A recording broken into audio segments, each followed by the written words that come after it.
Chapter 94. Zhuge Liang defeats the Qiangs in a snowstorm.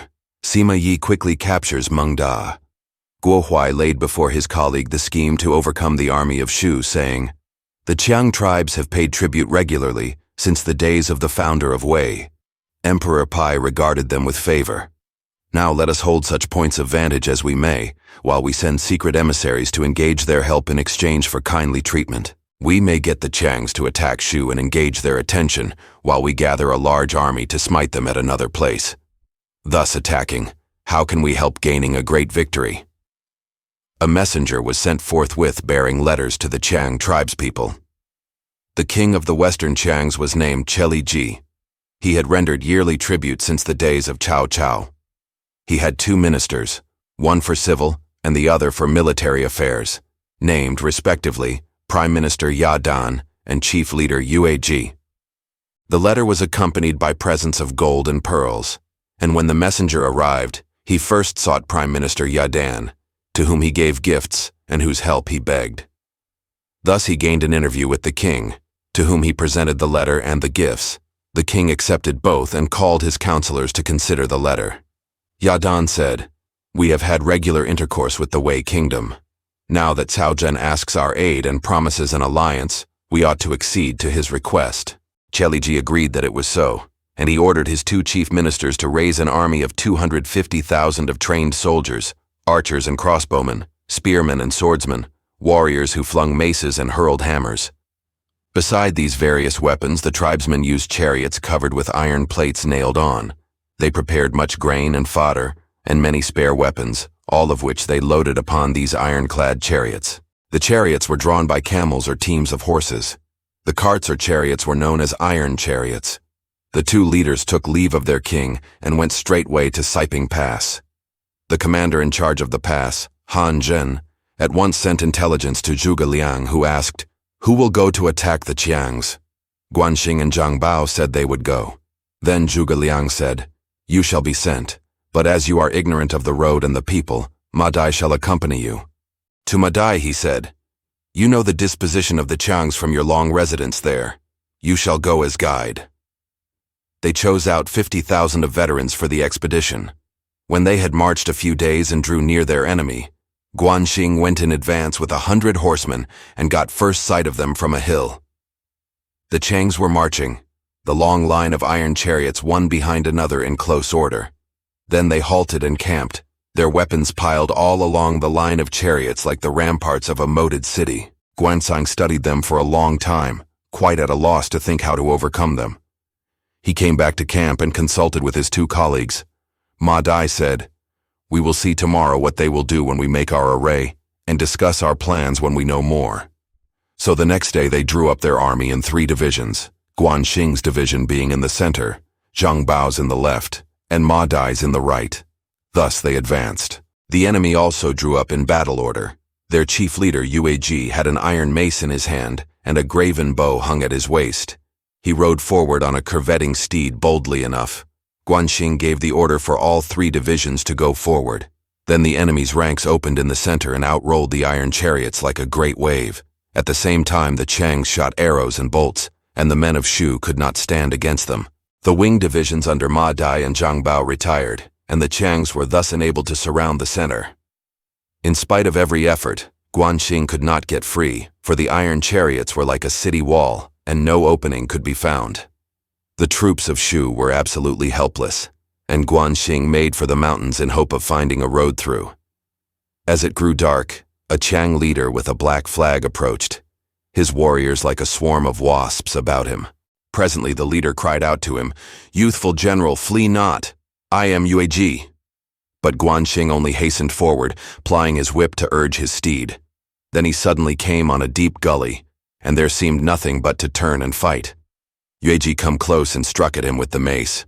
Guanxing evaded the blow, but it fell upon his steed and knocked it over into water. Guanxing went into the water too. Presently he heard a great noise again behind him. Ji and his troops had found a way down into the gully and were coming at him down the stream. Guanxing braced himself for a struggle in the water.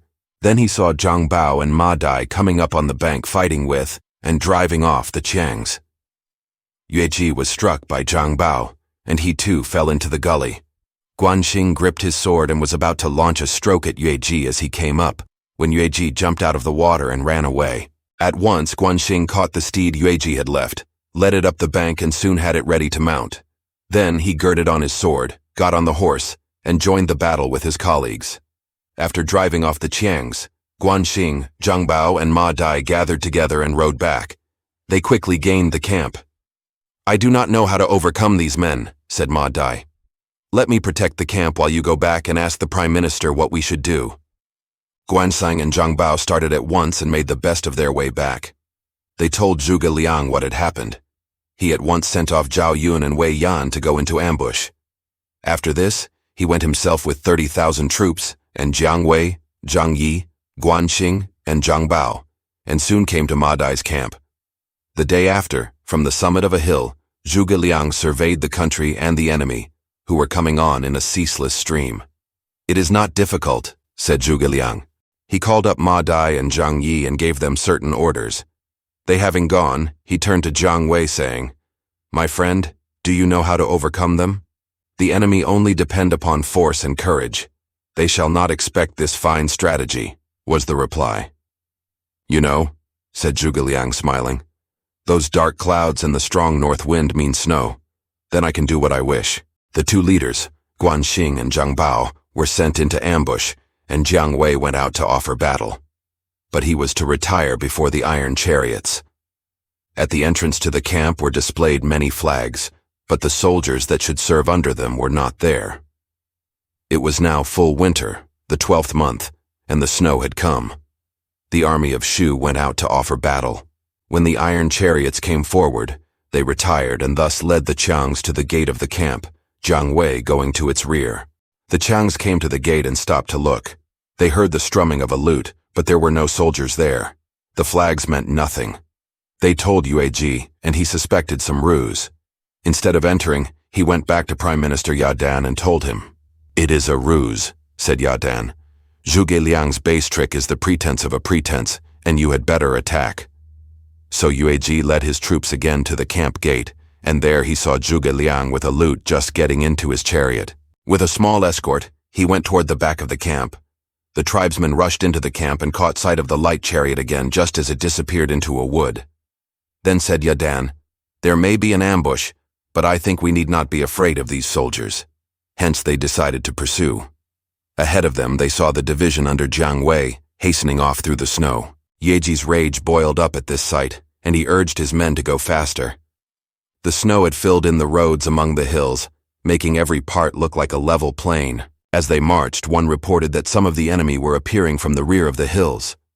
Some thought this meant an ambush, but Yadan said it did not matter, and they need not fear. He urged them to hasten. Shortly after this, they heard a roaring as if the hills were rending asunder and the earth falling in, and the pursuers on foot fell one atop of the other into great pits that were invisible in the snow. The iron chariots, being close behind and hurrying along, could not stop, and they went into the pits also. Those still farther in the rear halted, but just as they were facing about, Guanxing and Zhang Bao came up, one on either side, and attacked. Myriads of bolts flew through the air. Then 3 other divisions under Jiang Wei, Ma Dai, and Zhang Yi arrived, and confusion was worse than ever. The Qiang leader, Yueji, fled to the rear, and was making for the mountains when he met Guanxing, who slew him in the first encounter. Prime Minister Yadan was captured by Ma Dai and taken to the main camp. The soldiers scattered. Hearing of the capture of one leader, Zhuge Liang took his seat in his tent and bade them bring the prisoner. He told the guards to loose his bonds, and he had wine brought to refresh him and soothed him with kindly words.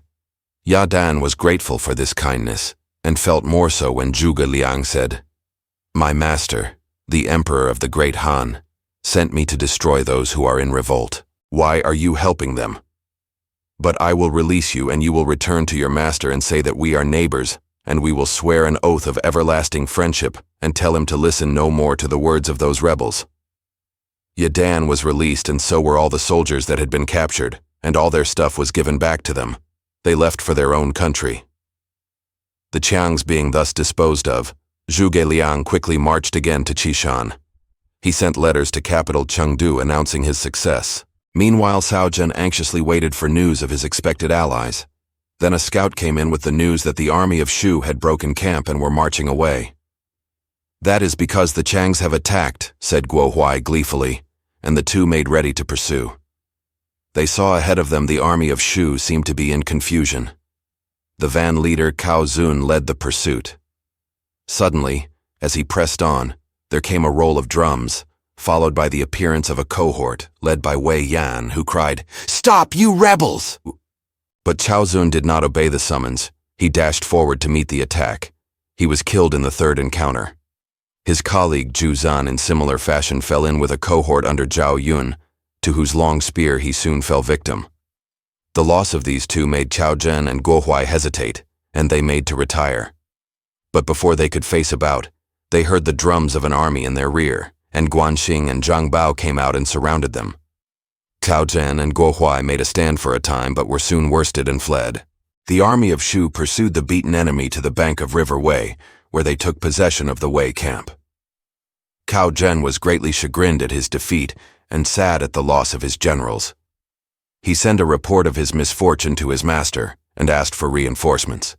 At the court of Wei, one of the ministers told the story, saying, "Cao Zhen has been defeated repeatedly, and his two van leaders were slain. Further, his Qiang allies have suffered great loss. Cao Zhen is sending for help, and the case is very urgent." Cao Rui was alarmed and asked for someone to say how to drive off the victorious foe.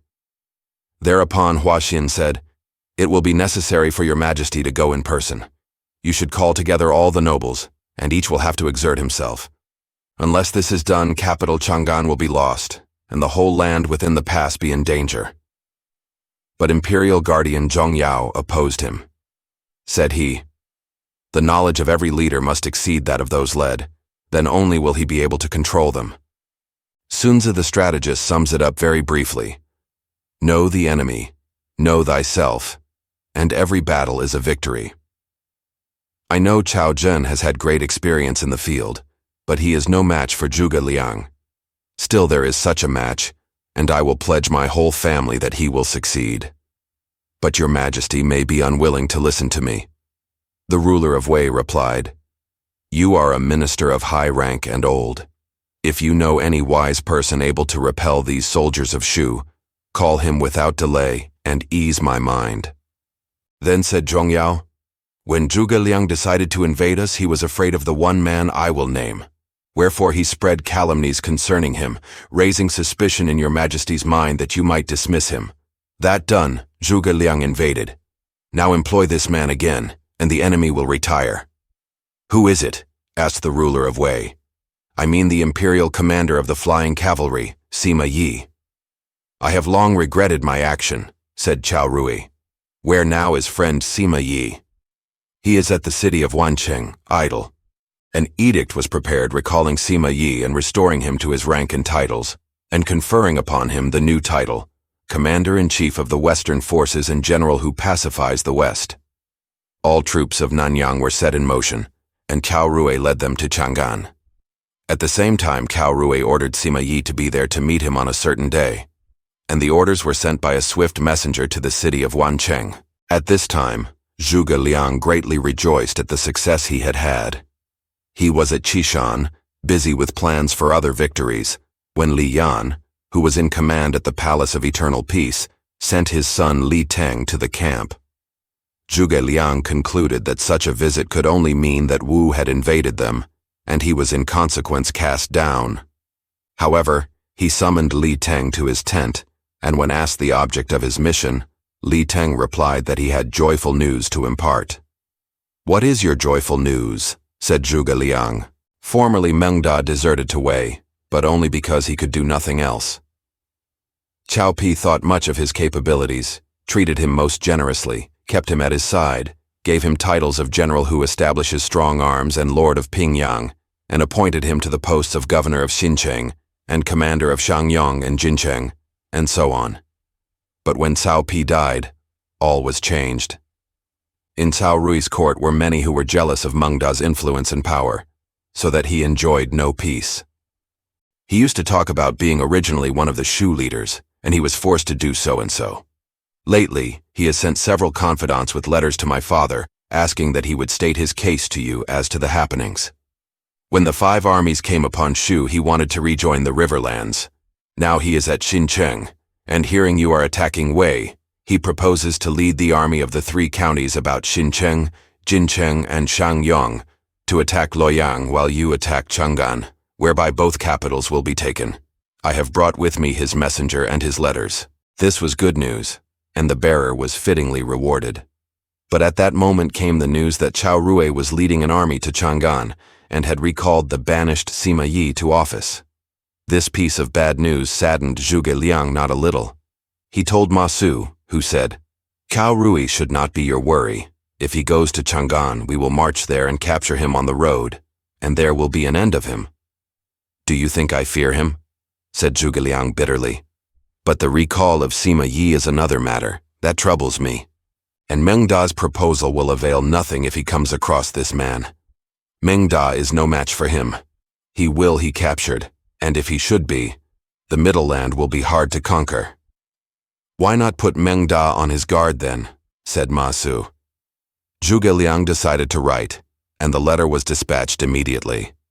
Meng Da was then at Xincheng, anxiously expecting the return of his last confidential messenger, when, one day, the man returned and gave him this letter from Zhuge Liang himself. "Your last letter has convinced me of your loyal rectitude, and I still remember with joy our old friendship.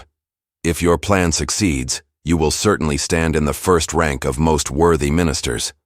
But I scarcely need impress upon you the extreme necessity for most perfect secrecy. Be very careful whom you trust. Fear everyone. Guard against everyone. This news of the recall of Sima Yi and the proposed junction of armies at Chang'an is very serious. If a word reaches Sima Yi, he will come to you first. Therefore take every precaution and do not regard this as a matter of unimportance." "They say Zhuge Liang leaves nothing to chance," said Meng Da, smiling as he read. "This proves it." He lost no time in preparing a reply, which he sent also by a trusty messenger. This letter was like this: "I acknowledge your most valuable advice, but is it possible that I should be remiss? For my part, I do not think the Sima Yi's affair need cause anxiety, for Wancheng is 300 miles from Luoyang and 400 miles from Xincheng. Should he hear anything, it would take a month to send a memorial to the capital and get a reply. My ramparts here are strong, and my forces posted in the best positions. Let him come. I am not afraid of the result. So you, O Prime Minister, need feel no anxiety. You have only to wait for the good news of success." Zhuge Liang read the letter and threw it on the ground, stamping his foot with rage. "Meng Da is a dead man," said he, "a victim of Sima Yi." "Why do you say that?" said Ma Su. "What does the art of war say? Attack before the enemy is prepared. Do what he does not expect. What is the use of reckoning upon a month's delay for sending up a memorial? Cao Rui's commission has already gone, and Sima Yi may strike whom he will. He will not have to wait to memorialize the throne. 10 days after he hears of Meng Da's defection, he will be upon Meng Da with an army, and Meng Da will be helpless." The others agreed. However, Zhuge Liang sent the messenger back again with a message. "If the matter has not yet actually started, no other person is to be told of it, for if anyone knows, it shall certainly come to nothing." And the messenger left for Xincheng. In his idle retreat in Wancheng, Sima Yi had heard of his master's ill success against the armies of Shu, and the news made him very sad. He lifted up his eyes and sighed. He had 2 sons, Sima Shi the elder, and Sima Zhao, both clever and ambitious, and both earnest students of military books. One day they were present when their father seemed very cast down, and Sima Shi asked his father the reason. "You would not understand," said the father. "I think you are grieving because the ruler of Wei does not use you," replied Sima Shi. "But they will send for you presently," said Sima Zhao. The prophecy was not long in fulfillment, for even then the bearer of the command stood at the gate, and the servant announced a messenger from the court bearing a commission. As soon as he heard its terms, Sima Yi set about ordering the armies of Wancheng. Soon came a messenger from Governor Shen Yi of Jincheng with a secret message for Sima Yi. The messenger was taken into a private chamber, and his message was that Meng Da was on the point of rebellion. The leakage of this news was due to Li Gu, a confidential subordinate of Meng Da, and Deng Xian, Meng Da's nephew. Li Gu and Deng Xian went to confess the plot in exchange for a promise of amnesty. Sima Yi smote his forehead. This is the emperor's great good fortune, high as heaven itself. Zhuge Liang's army is at Qishan already, and all people's courage is at the brink of breakdown. The emperor must go to Chang'an, and if he does not use me soon, Meng Da will carry out his plan. His plot will succeed and both capitals will be lost. Meng Da is surely in league with Zhuge Liang, and if I can seize this Meng Da before he makes any move, that will damp Zhuge Liang's spirits, and he will retreat. His elder son Sima remarked, "It is necessary to memorialize the throne." "No," replied his father. "That would take a month and delay would mean failure." Sima Yi gave orders to prepare to advance by double rapid marches and threatened death to all loiterers.